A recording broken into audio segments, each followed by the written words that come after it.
Hello दोस्तों, स्वागत है आप सभी का आपके अपने यूट्यूब चैनल रियल मैथमेटिक्स में। आज हम सीबीएसई द्वारा वर्ष 2024 में आयोजित क्लास 10th के स्टैंडर्ड मैथमेटिक्स पेपर का सॉल्यूशन करेंगे। बिना टाइम वेस्ट किए क्वेश्चन नंबर 1 की ओर बढ़ते हैं। क्वेश्चन नंबर 1 है, एक पॉलिनोमियल दिया गया है जिसके रूट का सम √2 है, तो के की वैल्यू ज्ञात करनी है।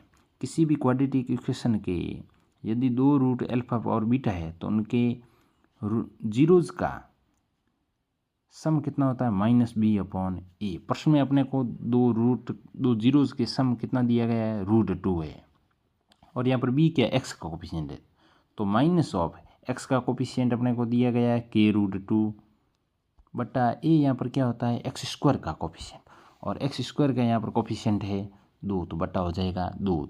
तो √2 is equal to minus minus plus हो जाएगा कि √2 बटा 2। √2 से √2 कैंसिल हो जाएगा, 2 यहाँ डिवाइड में है, इधर ले जाएंगे क्या हो जाएगा, k का मान 2 हो जाएगा। Question number 2, if the probability of a player winning a game is, किसी भी प्लेयर के गेम के विन करने की, जीतने की संभावना इतनी है तो उसके हारने की संभावना ज्ञात करनी है। तो किसी भी घटना के घटित होने की संभावना और किसी भी घटना के घटित नहीं होने की संभावना, दोनों का योगफल हमेशा कितना होता है, 1 होता है।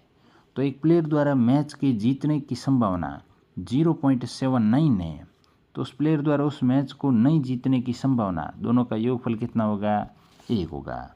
तो उस प्लेयर द्वारा उस मैच को नहीं जीतने की संभावना कितनी हो जाएगी, 1 - 0.79। 1 में से अपन 0.79 माइनस करेंगे तो कितना बचेगा, 0.21, जो कि अपना ऑप्शन नंबर डी है। नेक्स्ट क्वेश्चन है, किसी इक्वेशन दी गई है क्वाड्रेटिक इक्वेशन, उसके रूट रियल और इक्वल है, तो अपने को इनमें क्या रिलेशन हो गया ज्ञात करना है। किसी भी क्वाड्रेटिक इक्वेशन की यदि रूट रियल और इक्वल है तो b² - 4ac का मान कितना होगा, 0 होगा। तो b² बराबर क्या हो जाएगा, 4ac, और ac बराबर क्या हो जाएगा, b² डिवाइड कर देगा 4, b² बटा 4, तो अपना ऑप्शन सी सही हो जाएगा। यदि प्रश्न नंबर 4 है, एक एपी है जिसकी फर्स्ट टर्म का मान दिया गया है 7 और nवां टर्म दिया गया है 84, फर्स्ट n टर्म का सम दिया गया है 2093/2, तो n की वैल्यू ज्ञात करनी है।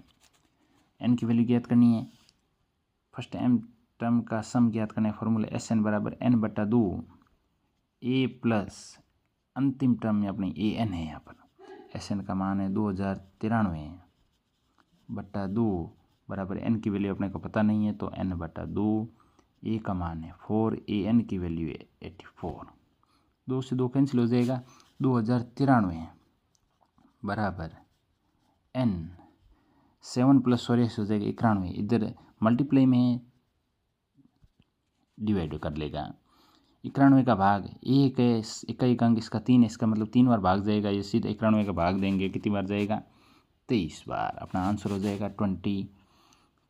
91 का भाग पहले जाएगा 2 बार, तो बचे 182, बचेगा 27, 273 में जाएगा 3 बार, तो अपना आंसर हो जाएगा 20।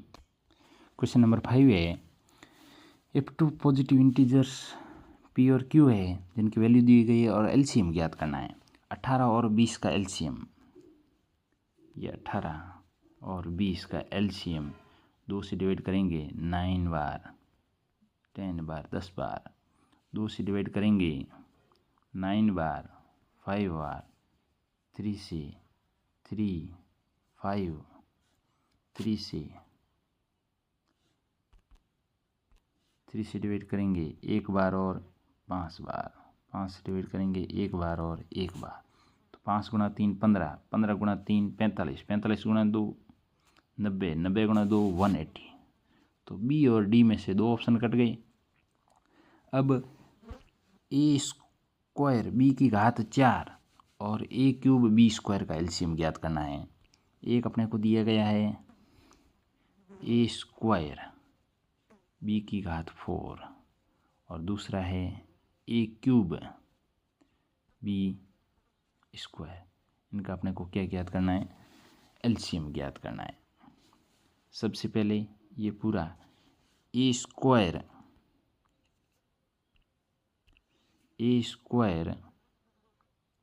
बी स्क्वायर से डिवाइड हो रहा है, ए स्क्वायर बी स्क्वायर से डिवाइड करेंगे, यहाँ पर बचेगा बी स्क्वायर, यहाँ पर बचेगा ए। अब इसको ए से डिवाइड करें तो यहाँ पर बचेगा बी स्क्वायर और 1, और यदि बी स्क्वायर से डिवाइड करें तो यहाँ पर बचेगा 1 और 1। मल्टीप्लाई करो, ए स्क्वायर बी स्क्वायर गुणा ए क्यूब बी स्क्वायर, और इससे गुणा करेंगे तो ए क्यूब बी की घात 4। ए क्यूब बी की घात 4 इनमें से कौन सा है? ऑप्शन नंबर डी सही हो जाएगा। क्वेश्चन नंबर 6 है, एक ट्राइंगल है एबीसी, ये लो सा ट्राइंगल एबीसी, जिसमें एडी क्या है? मीडियन है। इसका मतलब डी है वह बी और सी का क्या है? मिड पॉइंट है। ये हो गए एडी। बी के कोऑर्डिनेट है 6 और 4, और सी के कोऑर्डिनेट है, ओरिजिन पॉइंट है 0,0। डी इसका मिड पॉइंट है, तो डी के कोऑर्डिनेट कितने हो जाएंगे?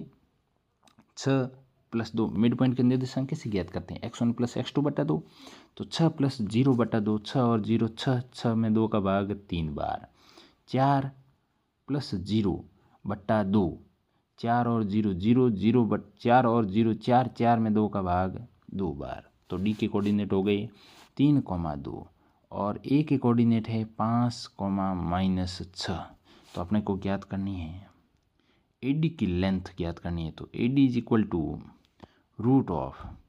x2 है 3, x1 है 5, तो 3 - 5 यानी -2 का स्क्वायर, प्लस x2 यहाँ पर है, y2 यहाँ पर 2, और y1 है -6। 2 में से -6 घटाएंगे तो कितना बचेगा? 8 का स्क्वायर। तो -2 का स्क्वायर 4, और 8 का स्क्वायर हो जाएगा 64, यानी अपना सम कितना हो जाएगा? √68। आंसर हो जाएगा ए। ये 8 कैसे आया? y2 यहाँ पर है 2, माइनस y2 माइनस y1 है -6।